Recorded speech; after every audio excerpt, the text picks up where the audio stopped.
Hey everyone, welcome to the Fantasy Debate with Sam and Tate, brought to you by drroto.com. Get your daily prescription for fantasy sports. Tate, football is back. It's official. It has started. We're in preseason swing. How excited are you? I'm excited. Can you tell? A little bit. I can hear it in your voice. Football, I love you. I missed you. Don't ever leave me again. We Hugs. we we go through this every year of just like this withdrawal phase of just horrible heartache and foam of everyone else is having fun with their sports and I can't have fun with mine because football's not back. But it's back. Thank God. It's back, baby. It's let's go. All the drafts are happening. All the content is coming out there. We've got the news. We've already got injuries happening. It's Ugh. I know. It comes with every year. It's just how what we have to Does. get through. But guys, if you are tuning in, please hit like and subscribe if you could. We would greatly appreciate it. And if you have any questions for your upcoming drafts, please throw them in the chat. And Derek and I will be happy to get to those for you. Today, we're just going to be talking about players that we're targeting in early, mid, and late rounds. We can talk about player news as we get through those picks. I feel like we're going to naturally come across them. But Tate, let's start off with just an early first round. I mean, if you want to talk maybe a little bit about your first 2 round strategies, I think that helps in your consideration for your early target. So is there a strategy in particular that you're just honing in on this season? I'm going 0 RB, or is there other things that you're definitely going to be doing to kick off your draft?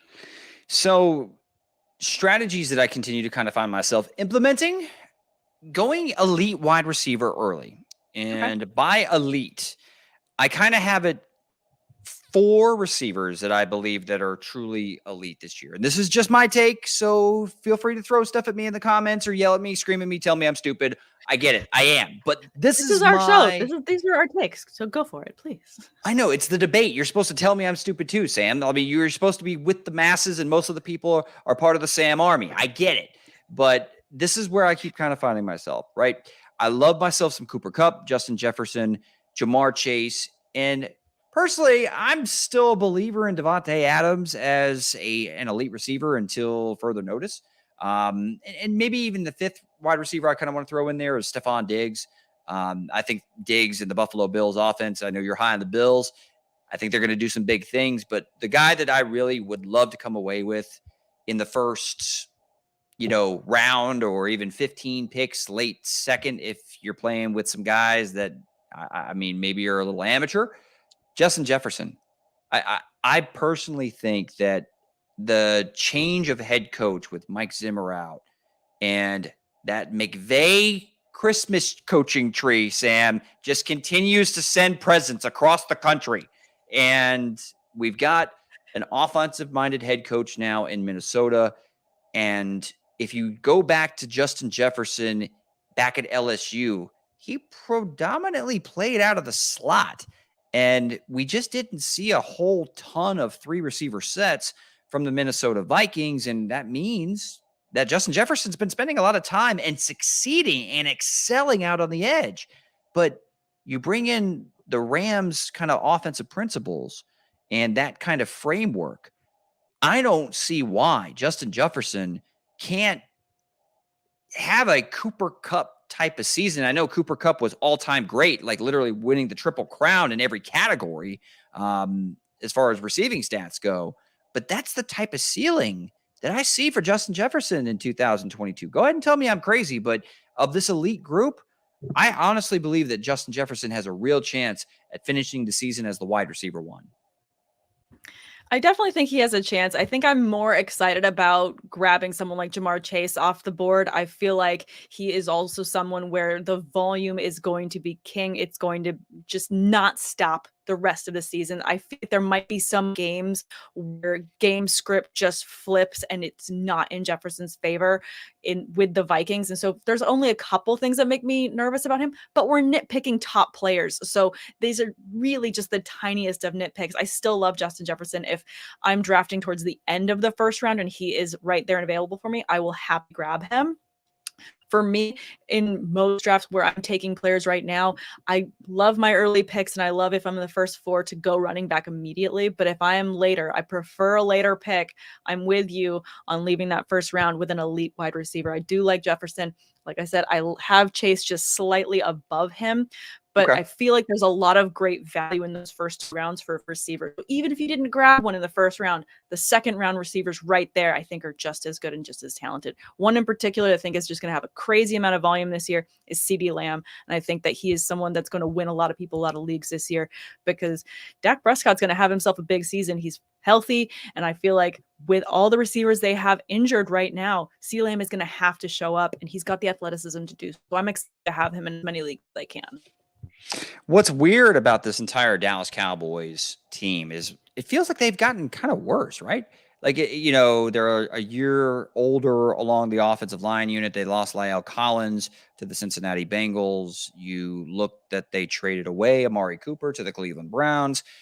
And they did this knowing that Michael Gallup is coming off of a significant injury that's probably going to have him on the shelf to start the year. And I know that they drafted Jalen Tolbert, but it's a rookie wide receiver and a team that won the NFC East last year. And really, CeeDee Lamb is the only guy left. I mean, that's like him and Dalton Schultz as like reliable targets for Dak Prescott. So CeeDee is going to eat early and often and really throughout the entire season. I definitely have him as kind of a contender to kind of break into the top 5 this year. I don't think he heads wide receiver 1 with all the other elite options, but I do think that there's a strong chance that he actually finishes inside the top 5. I agree. I think that just volume is king. And when you're looking for any fantasy value anywhere, especially in your first picks, you just want to make sure that you're taking someone that is going to have the highest possible floor. And I feel like the floor is so high. And then the ceilings goes even higher for Lamb, just with the volume they're going to have with that offense. So I'm excited for him this season. I feel like the next couple rounds, when you go down the list of players that you're liking, is there a running back 2 you're targeting? If you're going to be going, wide receiver early, are there some running backs in those 3rd, 4th rounds that you're in particular targeting? Yeah. I mean, in particular, I think in the 3rd round, a guy that really has me intrigued is James Conner for the Arizona Cardinals. If you look at some of the split, I mean, first off, Conner had a fantastic year, right? I mean, regardless of however you want to go ahead and dissect his production, I thought that he kind of had I don't want to call him a fantasy zombie because I didn't consider him dead, but I mean, holy hell, like I thought his days of being a running back 1 option were all but over in fantasy. And he kind of took control of that role there in Arizona, made the most of his opportunity, and he's really teed up to be what I think is the best option, if not the bell cow of this Arizona offense and this team that got off to a great start last year. And one thing, Sam, that really makes me feel like encouraged that this is not a one-hit wonder. They didn't bring back Chase Edmonds, and James Conner's involvement in the passing game when Chase Edmonds was not in the lineup last year was very, very, very encouraging. And it's even more encouraging that D-Hop's not going to be there for the first 6 weeks. So things are lining up pretty well for Conner to be, I think, a slam dunk of a running back 2 that I think you can get in the mid to early 3rd round. No, I think that's a really great pick. And, I loved seeing resurgence of James Conner. I feel like he's a player that, is, as a former Steeler, always will be in my heart. Definitely love, part of the family. But he's also just a fantastic player off the field as well, just fantastic person. So I love to see those people just finally, have amazing seasons. And it feels like there was a lot of reaping was sown, which was a lot of good karma coming back his way with a lot of amazing, in terms of fantasy, it was fantastic. Right. And just in terms of on the field play, what he was getting, just the confidence that they were showing in him and his utilization.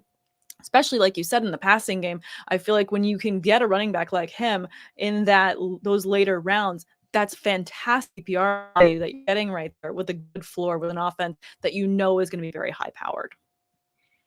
I'm really excited to see what this Arizona offense is going to look like too. I mean, you bring in Hollywood Brown and you bring back Zach Ertz. And there was just something that was a little off with Kyler Murray and the Arizona Cardinals to finish the season when he came back from injury. Wasn't really, they weren't able to recapture that magic. I think that Kyler is going to be a guy that plays with a chip on his shoulder, with this weird contract addendum thing that we don't have to get into. I think he's going to still ball out this year. And if Kyler balls out, then you know there's going to be scoring opportunities aplenty for your boy, James Conner. Oh, plenty of opportunities for him. I did a drawing this week of Kyler Murray for Fantasy Life, and it's gamer themed, so hopefully you appreciate it. Yeah, you'll have to go check that out on the IG. Did you turn him into Mario or something? Jumpman? No, I just made it look like, a player that you're grabbing and on a video game, and he's just like, he's got like the power levels next to him, and he's just got this like very energetic gamer color vibe. It was very yeah, spicy. I'm looking at players in those rounds near James Conner, and there's two receivers back to back in ADP that I think are really interesting just in terms of the volume for their respective offenses. That's Deontay Johnson and Michael Pittman Jr. for the Colts. Quickly on Johnson, because I don't want to belabor the Steelers takes and just add to the fandom. But one, he got paid. Great. Love that. Moving on to the year, it's his wide receiver role one to have, and that is it. So you have an amazing floor where he's going to get at least 1,000 yards this season, probably more because the Steelers will probably be playing behind in a couple of games more often than not. So it's a game script that really feeds well into all of his athleticism, everything that he's going to do for you in that role. So I love him there. And then for Michael Pittman, I feel like the ghost of Ryan could be coming back with this Colts offense. And I think that because of him, there's going to be a good resurgence to the passing game that's not only going to help Jonathan Taylor get more open, but I think it's going to feed someone like Pittman that's going to make him very valuable, getting him in these third, fourth rounds of your drafts. If you had to choose between the two, who are you taking? If I had to choose between the two, pick with your head, Sam, not your heart. If I went with my head and not my heart, and knowing that I don't end up with a lot of my Steelers players almost on purpose, I would take Michael Pittman just because I feel like he's going to have very consistent usage. I am very confident that Deontay is going to have a good season, no matter who's the quarterback under center, because I have all my faith in Mike Tomlin to do what he needs to do to win games. And I think that that's going to happen. But I like the upside that Pittman possibly has with Matt Ryan. And I think that there's a little bit more of a push there. So I think that I have the edge there, Pittman, and take him over, which on some ADPs, he's currently going just behind Deontay. So, hey, I can be unbiased. Look at me. You can. That's very nice. I'm very proud of you, Sam. I'm kind of wondering though, like how much higher is the ceiling with that Colts offense with Matt Ryan under center? I mean, I certainly trust him more than I trust anybody under center right now for the Steelers. And to be honest with you, Michael Pittman has far fewer, talented wide receivers to deal with for targets than Michael Pittman does. So I'm with you. That's why I think Michael Pittman is the better option. Yeah, less contested in the backfield. Like it is his without a question. Will Claypool sometimes have some big games? Absolutely. A lot of good stuff coming out of George Pickens in camp right now. So there's a lot of hype. I think that maybe Trubisky or Pickett will have to spread the ball out a little bit more to stay dynamic in the game script, just because we haven't shored up our offensive line as much as we should have. We didn't do our homework this offseason. So we're going to have to be running a very quick offense, which might mean that they're spreading the ball out a little bit more. So I agree with you. I think that there is going to be a little bit more of an edge to Pittman in that the volume is being more consistent and higher week in and week out for him. Okay. Well, look, I have nothing against, either of those picks. I mean, I think that Deontay Johnson right now, and I'm looking at Fantasy Pros ADP at the current moment, trying to go ahead and, get an idea of where these, players are all going, where I would like them, where I take them, and where I have taken guys in some of the drafts that I have done. I got to tell you, though, right now at wide receiver 27 and at wide receiver 29 are two guys that were teammates. And that is what I'm looking at right now. About 15 wide receivers later than Deontay Johnson, 13 and 15 respectively. Darnell Mooney and Allen Robinson. And I think that their two situations, right, are vastly different, but for good reasons. Allen Robinson fell out of favor with the last coaching staff there in Chicago and was dealing with a rookie quarterback in Justin Fields that was the victim of a mess of a front office and a mess of a coaching staff and a guy that was in and over his head. I truly believe Justin Fields will be far better fantasy-wise than people are willing to give him a little bit of credit for. He's going very overlooked right now. What's being overlooked too? Who else is there in Chicago that's going to see targets outside of Darnell Mooney? I mean, can you tell me confidently that any other wide receiver is going to see 70 targets this year? There, no. Right, exactly. I mean, we're probably getting a bunch of guys that have like 30 and 40. But no, I mean, for that reason, I'm high on someone like Cole Kmet at the tight end position there, because someone else is going to have to get a lot of targets, and I feel like he's a good red zone threat and a good safety blanket for Fields. But I agree with you. I think that Mooney has so much opportunity there, and that's, when you're looking again to draft anyone in these positions, you're looking for easiest route to opportunity and volume. And I think that both of these moves speak well to that. I had Allen Robinson on my list as mid targets as well. So it's like we're copying each other's notes. We're not debating much. I feel like we're going to find a player that we can very much disagree on. It's going to happen later. I feel it. It's happening. But well, I'm just saying, like in Allen Robinson, is it crazy that he's actually younger than Cooper Kupp? Really? Yeah, exactly. That's the point. Allen Robinson is younger. He's younger than Cooper Kupp. And we've seen Allen Robinson have success before, and we've seen him have success, fantasy success, major fantasy success with horrible quarterback play. Matthew Stafford is by far and away the best quarterback that Allen Robinson has ever played with, and he's got someone that won the receiving Triple Crown to help take basically attention away from Allen Robinson, who can thrive in, I think, what I think is going to be possibly a 1A, 1B type of scenario there in Los Angeles as far as the passing attack goes. So I think Robinson right now, even though he's not the number one in his offense, I still think that there's a strong chance he finishes the year as a top 20 wide receiver. I agree. And that's why he's on my list as well. We've got a question here in the chat that I want to get to, though. This one from Trey. Thank you so much for the question. We appreciate it, and we appreciate you. He says he has a half-point PPR redraft. Would you rank Ayuk, London, and Kirk from 1 through 3? So we're going to give them numbers 1, 2, and 3 between these three players. Brandon Ayuk, Drake London, Christian Kirk. I don't like having to talk about Brandon Ayuk because that guy drives me absolutely bonkers. I think he's got all the talent in the world.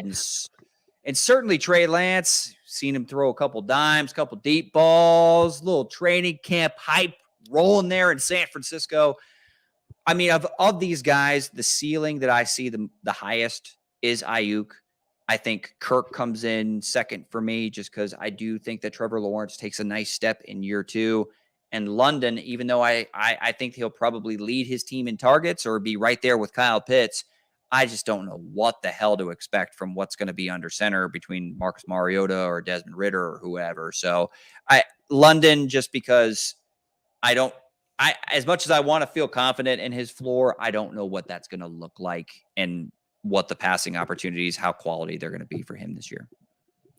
I totally agree. And I also think that, the key here in your question, Trey, is redraft, because when I see the name Drake London, I get excited because I play so much Dynasty. I'm stashing him in those situations. But in redraft, he's someone that I would agree with Tate, and I'd almost avoid because it is such a question mark. And when we're looking at those players in their current ADP, all very close together, it's just really there's not enough upside and not enough hope that's going to make me want to pick him over the other two. So for me, London would also have to go 3 in that spot. And I do think that it would go Ayuk and then Christian Kirk as well. I feel like Jacksonville is going to have to go anywhere but up. Like, they're going to have to continue to get better because they no longer have to deal with Urban Meyer and the madness that was happening with that coaching system. Clearly, it's not necessarily looking the best for them in tonight's game. Last I checked at halftime, they were down 0-20, but it's preseason, so no one's really. Right? You want to know how much of a degenerate I am, Trey and Sam? I actually bet on a preseason game. You bet? Is it just because you're like won, so baby. Excited football's back? You won?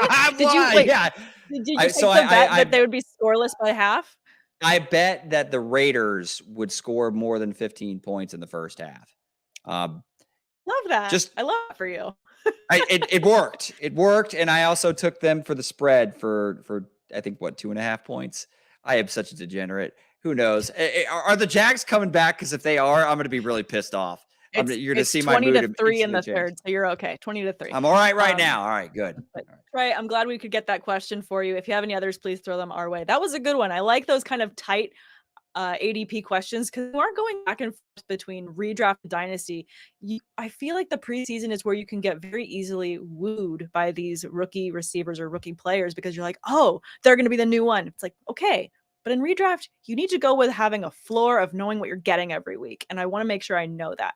If he had gone to someone like, if Drake London had with Patrick Mahomes, the conversation would be a little bit different. But I think because we don't know 100% what we're getting out of the quarterback under center there, that's the reason why we're like, I have a question and not that much excitement. I love him as a prospect. I think he's going to have a great career. Yeah, it's really his production on a week to week basis outside of, probably getting about 5 to 7 targets, which is nice, but the quality of those targets, I just don't know if the consistency is going to be there. And that's just, I'd rather try to swing for the fences in that case. I think Kirk has a higher floor and Ayuk has the ceiling that could really be almost kind of like league winning potential if Trey Lance hits like we hope he will. So good luck. The dice. No, definitely. Good luck with that one. And I really appreciate you guys, Kyle, being in the chat, and Mr. Scampers as well. He says that A-Rob is 2 months younger than Cooper Kupp. It's still, my mind is blown and I can't get past it. So we'll have to move on to other players later in our ADP in terms of who we are targeting. Okay, let's reach a little bit deeper. We talked a bit about receivers. Is there a running back next, maybe down a couple rounds, that you're targeting late? So I want to stack this running back group because I think in the middle rounds, if you missed on the position and you don't get your guys like, Travis Etienne or Elijah Mitchell or something like that, I personally really want to invest in this offense at the running back position, the Seattle Seahawks. I think that they're going to be running the football because God knows if you're going to rely on Drew Lock to drive your offense, it may be a rough season. But I do believe I've always believed in the talent of Rashad Penny, who finished the year incredibly strong. And then I think Kenneth Walker is right there with Breece Hall as a great running back prospect that has a lot of boom potential. If I see it, I think that they're both going to be productive in moments. I think that Penny's going to have first crack at it, kind of the veteran getting the starting nod to start the season. And then we'll see somewhere around week 4, week 6, that Kenneth Walker starts to see more looks, more touches. And I think he's ultimately going to be the guy that takes the position later in the season. But right now, their drafts price is not all that expensive. If you don't want to invest in both of them and say back-to-back picks in like the 7th and 8th round, then, go ahead and just take one of them. Personally, I'd rather have Kenneth Walker for the late season upside that I see him having. No, I definitely love that as well. I feel like we were just talking about rookies in redraft, and this is a scenario where I would actually pivot and say, like, this is a rookie that I would go ahead and grab just because, like you're saying, the game script really feeds into helping his potential and helping him have a higher upside this season, even for redraft. If you're getting a running back late, I definitely like him there as well. And someone that I think that is going to still be, very active and used frequent and often, Melvin Gordon. I mean, not that exciting of a pick when you look about usage, but I think he's not going away quickly. So I think he's a pretty damn good pick. He's a pretty good flex for like a lot of leagues. And he's someone that is getting forgotten on a lot of teams. And you look at the way that the splits went last season, it was hairlines across the board, across stats. And they finished, I think, maybe 10 spots away from each other, him and Javonte. So I feel like that's a very solid late pick. That's going to be a sneaky grab for you in later drafts. Wait, Mr. Scampers has a running back question that I think is going to go really well between these two. He says, Naheem Hines or Damian Pierce in half-point PPR redraft? There's no way it's not Dameon Pierce for me. Okay. That PPR, modifier. Hines, yeah, sometimes maybe he gets a nice game where he, sees somewhere around 7 to 10 touches. He catches 5 passes, which is nice in a PPR. But I mean, it's way too hard to predict. Way too tough. That offense runs through Jonathan Taylor, as we all know. So at least Dameon Pierce has the upside of winning the backfield outright and potentially winning a bell cow role. For me, I think it's an easy Dameon Pierce dart throw I'd rather have than, a middling PPR deep flex option at best, unless, and maybe you can even make a case that he's Jonathan Taylor's handcuff. I wouldn't even go that far. No, I don't think you can make that argument. I think that's where the argument drops off when you're looking at handcuffs across the league because, apples to apples, it's like, I don't know, like apples to cucumbers. Like it's much different. Like it's far more different between like Nyheim Hines and like Jonathan Taylor. Like it's fruit and vegetables. They're very, very different. Like I feel like they just cannot be handcuffed together. Where are you going with this analogy? Like, I mean, I feel like you're arriving at lamb and tuna fish. Lamb and tuna fish is very different. But I feel like when I have to pick between the two, I love the upside, like you were saying with Dameon Pierce. He has so much more of a path to win that backfield, and I feel like it makes way more sense. Okay, Mr. Scampers is pivoting, and he wants to know Nyheim Hines or Marlon Mack then. I still feel like Marlon Mack hasn't taken the opportunities given to him and just run with them, pun intended. So I feel like I still have more faith in Dameon Pierce carving out a role for himself on that offense than I have with Marlon Mack. I'm going to make the same exact argument for Marlon Mack that I was going to make with Dameon Pierce. The upside is that he's the lead dog in the Houston backfield. So I think that the upside is there enough with both players from the Houston backfield that I'd rather have a share of them and a chance of hitting a pop guy that can actually make a significant impact on my roster rather than Nyheim Hines, who, I mean, I could see you dropping Nyheim Hines after a month into the season, unless, of course, Jonathan Taylor gets hurt, which, knocking on wood, I am not trying to talk that into existence. No, but I think with Matt Ryan under center there, I don't think that the pivot is going to force someone else to be Jonathan Taylor. I think it's, we're going to have to get the passing game to be going and firing on all cylinders, and then that more weight gets put on players like Pittman. So I don't feel like they can create another, like you can't clone Jonathan Taylor when you don't have that in the backup. I feel like handcuffs only work well when you have the exact similar setup of a player right behind them. I don't think that that's the case here. Okay. But yeah, that's for me, that's that. And then Kyle jumping in here saying, could Melvin Gordon have more touchdowns than Williams in 2022? I certainly think so. I think it could be close. So that's why I feel like he's definitely a steal in later drafts. And then Kyle wants to know, would the answer change in full point PPR? Would it be Hines ahead of either Houston running back in that case? Not for me. Again, I just don't. There's not a high enough floor to get excited about Nyheim Hines. If this was James, if we were going to see like James White type of volume in the passing game, then I'd feel okay. I get your point, but you can't guarantee. You can't convince me that he's going to see that type of volume on a week-to-week basis, which then means it renders him useless on my roster outside of like a desperate PPR deep flex option. And knowing me that I'm the fantasy hipster and I like to try to take chances and seem like I'm super right, I'm probably going to start Kyle Phillips in the rookie out of UCLA as like a, tertiary slot demon option over the likes of Nyheim Hines. So I swing and miss a lot, but I'll do the best I can. The slot demon option. I wasn't really expecting that. All right, let's pick. You don't watch Game of Thrones. I mean, the little midget though, Peter Dinklage plays a great character named Tyrion Lannister, and they used to call him a demon monkey. I don't know why that stuck in my head, and I'm not thinking that Kyle Phillips, you're not a demon monkey. I apologize. I'm just like, there's no correlation between the two thoughts. I apologize. Let's move on. Next question. we've gone a little off the rails, but that's okay. It normally happens around the 29-minute mark. It's fine.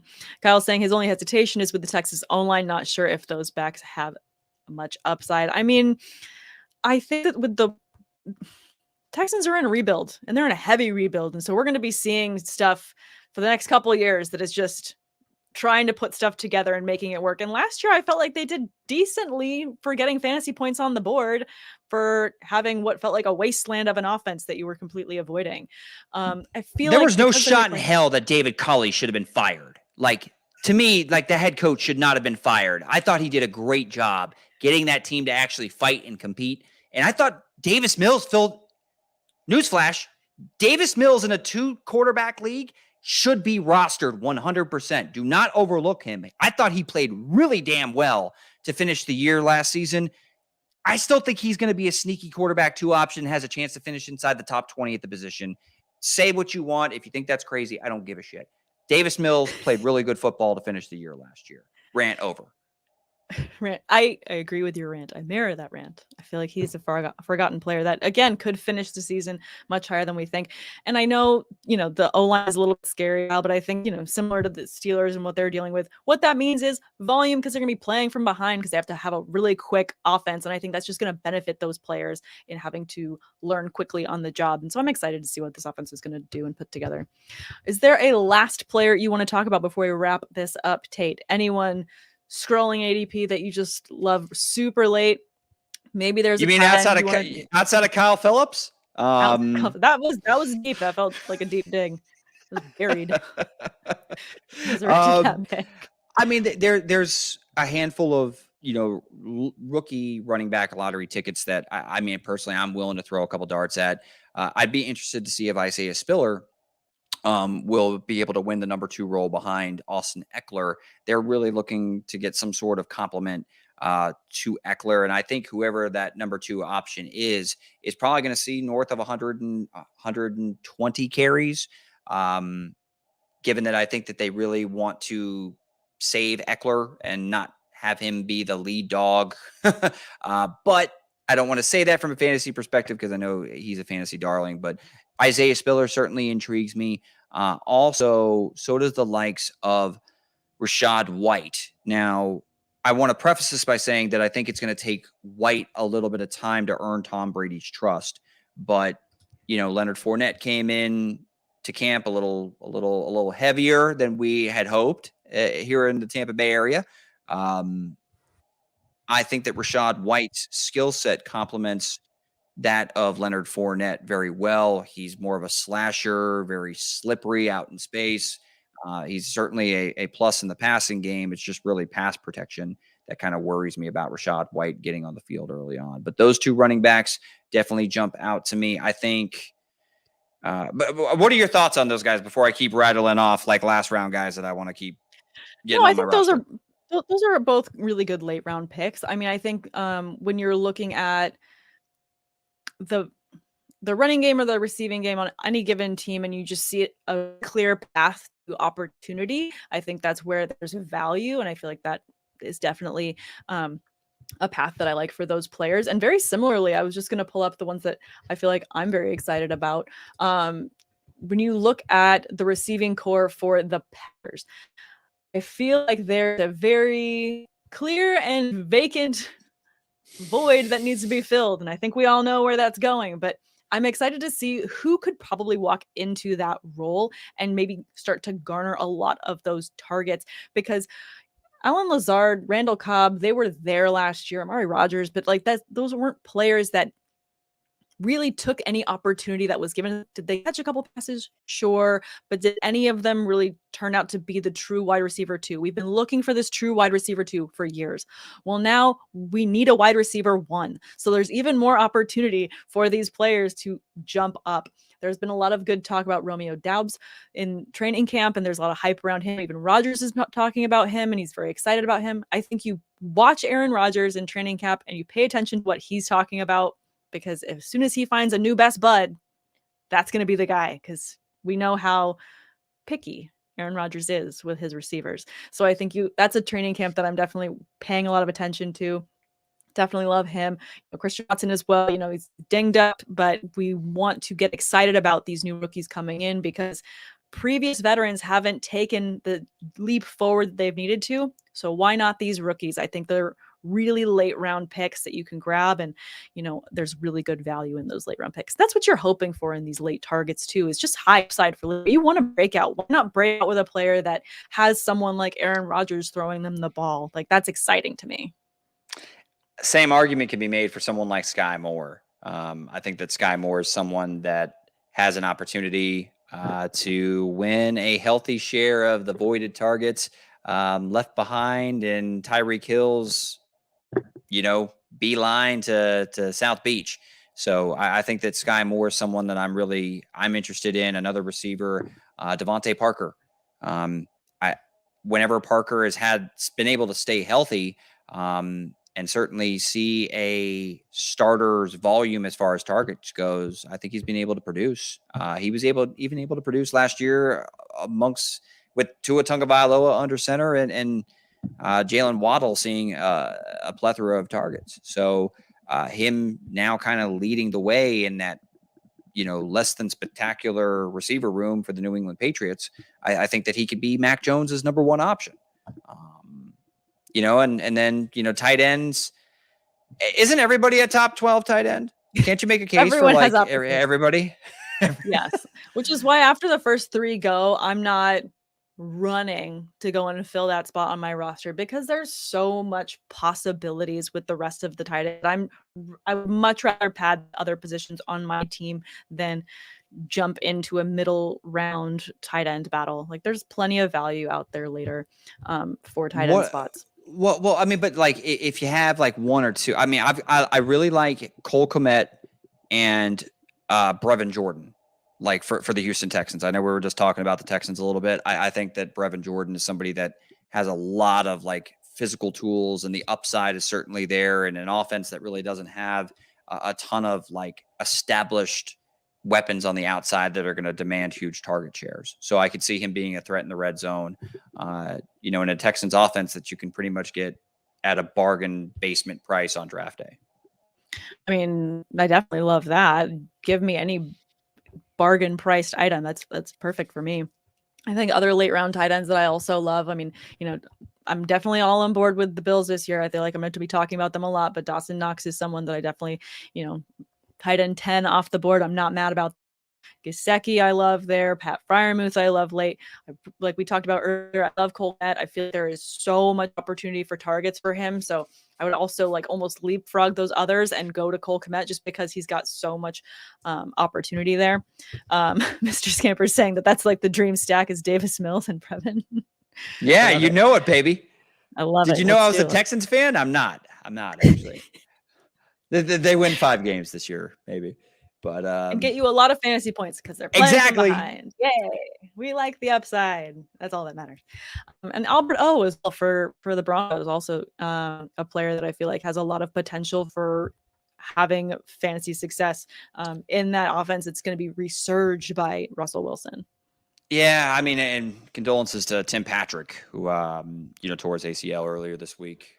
Sorry, someone is in desperate need of attention right now. Oh, it's all right. It's all right. And it's not me. Hi, Knox. Speaking of Dawson Knox, I get it. You're confusing your cat. Like, He's like, you were talking about me? No, I wasn't. He has no upside. There's no upside to this cat. That's rude. That's messed up. He walked away. He knew. But yeah, so, and we didn't talk about any quarterbacks. Is there one league-winning quarterback that you see as an option outside that's being drafted outside of the top 12 at their position? I'm talking like late round, final 3-4 rounds, throw as a flyer, a guy that can really take a big step this year into fantasy stardom. I mean, if we're looking outside the top 12, Matt Ryan has a lot of potential for success there. I feel like this offense is going to help him a lot. They have a fantastic offensive line. He's going to have plenty of time. I think he's going to have a resurgence to his career and his overall targets. I think this is a great fit for him. So for me, he's someone super late that I like. and maybe in one quarterback formats and going for someone late in the drafts, I would maybe, I mean, Stafford's marked at ADP 12, but I feel like he would definitely go sooner than that. But also love Kirk Cousins. There's definitely volume there that's very Okay. consistent. Another not sexy pick, but like there's consistency there. So I think there's a healthy floor. Mr. Scamper's jumping in there with Daniel Jones. There's some part of me that will never draft Daniel Jones. Just no thank you. Like Do you I think don't know. I Brian don't know why. Dable gets the most out of him though? Like, I mean, we saw the development of Josh Allen under his tutelage. I mean, Okay, for they've that reason, invest then maybe not this year, but maybe the year after. I feel like Daniel Jones needs some. He needs some cooking. He needs to do some work. they've invested in the offensive line. I do believe that Saquon Barkley is coming back healthy this year. I do. I'm not saying he's running back one. I'm saying that Saquon's healthy, and a healthy Saquon is a difference maker. Yeah. And when we're talking about some of the other options on the outside, Wan'Dale Robinson, like him, explosive rookie. Last year, they drafted Kadarius Toney. I don't know what hullabaloo was going on this offseason where there were rumblings that he may be on the open market. He's in town. That dude can ball. Kenny Galladay, remove your head from your tail and start playing like the guy that I remembered back in Detroit, because I know you can ball too. There's a chance that this offense looks completely different. I'm not going to, but that being said, Mr. Scampers, I'm not betting my fantasy, career on it. Yeah. No. Instead, can I say a guy? Yes, you can say a guy. Okay, thank you. I just wanted to go ahead and make the suggestion that Jameis Winston might be getting a guy named Michael Thomas back. They drafted Chris Olave, and I think Chris Olave can really play. I think he's going to have an instant impact. And then whatever ends up happening with Alvin Kamara, he'll be eventually available and at the disposal of Jameis Winston. I think Winston has the opportunity potentially to really have, if Michael Thomas comes back and he's Michael Thomas and Olave is what I think he is, Winston has a chance to finish inside the top 12.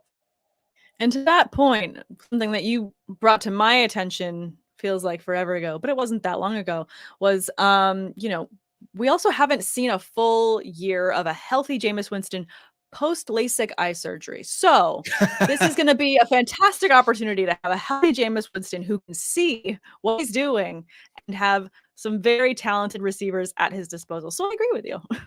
I'm pissed off that I even brought him up then. Like, how the hell do you not get surgery on your eyes when you're a professional athlete that is reading defenses for a living? Like,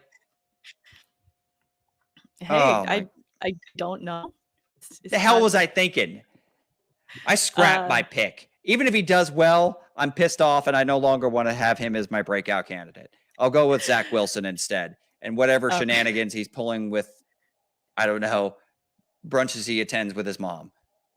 It's more likely his mom's friends, so it's fine. Well, I'm saying they're probably in attendance. Oh, sure.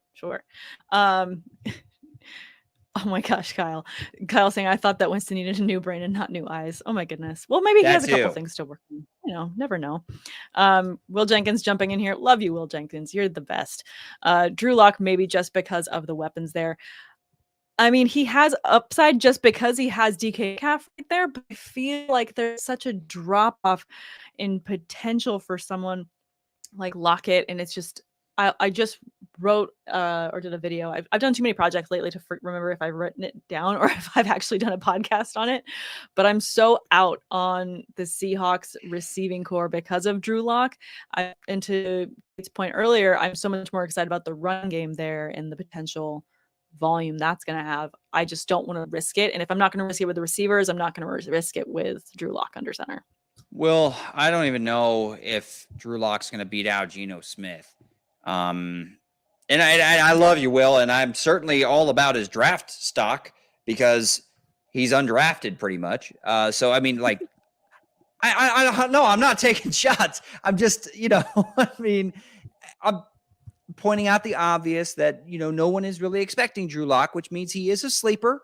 That does mean that he's got some opportunity. with quality options on the outside.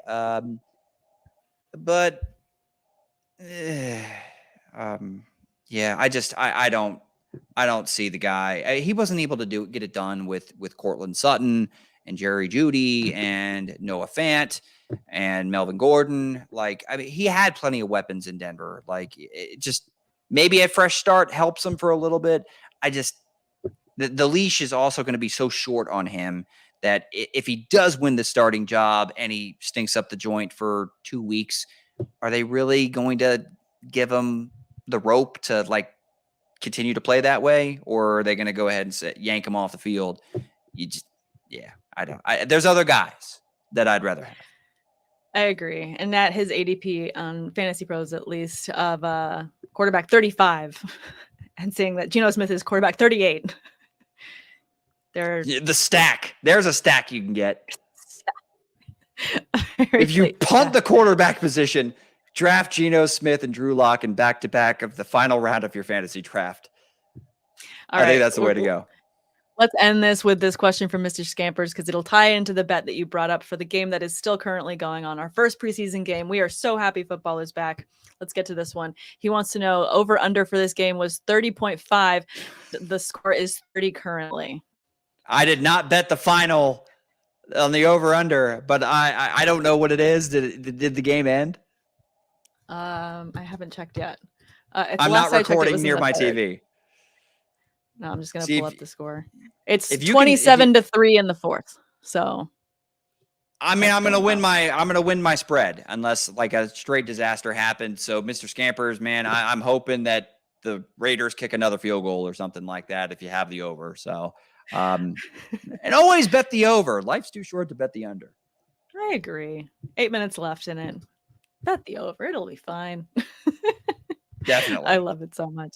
Thank you guys so much for tuning in to this latest episode of the Fantasy Debate with Sam and Tate. Please check out all the other content season on DFS tools, as well as premium access to our staff for all your fantasy sports questions on the members only tab in the Discord right here at drroad.com. Tate, any final words to take us out? No, and just until next time. Later says Tater, and I'm 2 for 2 when it comes to bets so far in the 2022 NFL season. Let's go. Let's go. Football back. Thanks, guys. Thanks for stopping by the office. Get your fantasy prescription by subscribing to the channel and checking out